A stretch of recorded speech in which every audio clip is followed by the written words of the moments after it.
Excellent. And so we're now faced with a situation where in a runoff election where we've got, there's 5 races, and one of them is lost because both people are very woke individuals, far left, most likely pro-abortion in District 6. But yet it leaves us with the mayor and then city council districts 9, 8, and 1, and where some pro-life candidates are there. And so we have a direction to change the course of the city of San Antonio. And how important is voter education to people to make sure that Christians, Catholic and Protestant alike, go vote a properly formed conscience? How do you take that to June 7th with early voting starting on May 27th? What are your thoughts there? I think it's incumbent on everyone to get involved. They may have some issues with certain candidates prior to the runoff. Perhaps they may have supported a candidate that didn't make the runoff. However, in this case, there's a very clear distinction between one candidate or another in all of these races. And so we can't afford to sit this out, especially in the race for mayor. But if you're in a council district as well, you're called upon. I wouldn't call it the lesser of two evils. There's a clear distinction between one side that is sold their souls to the culture of death. There's no other way to say that. So it's our responsibility to vote in accordance with life principles and encourage our friends and neighbors to do so as well. How many have thoughts on the election? Well, it's just so crazy. You know, I went out this last time, that Saturday, when the voting was, and people really didn't even know who these people were. There were so many people, and they had no idea. And but still, you know, there were people I tried to talk to, wouldn't talk.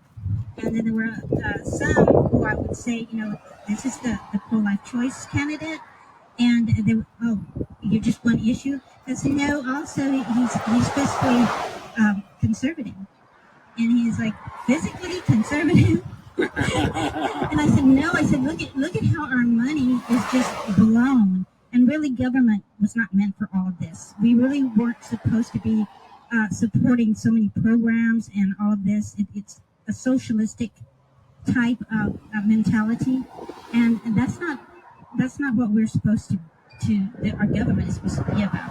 And, you know, it really needs to be reined in, and so if we can get people to even think about that, because people have not stopped and thought about all of the money that is being spent, and that's coming from people who need it, people who worked hard for that money, and people who can't afford much, you know, their own living, and having to put out for all of these other programs and things that I truly believe that government needs to be smaller here in San Antonio.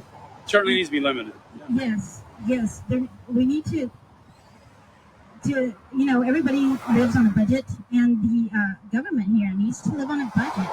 They, you know, because then they can just go on and on and on. And so then they thought, well, we'll just pay for these girls to be taken somewhere to have their abortions. And then, you know, me, I'm suspicious. I'm wondering what part of that are some people maybe getting, you know? Maybe it's not going just to that, you know?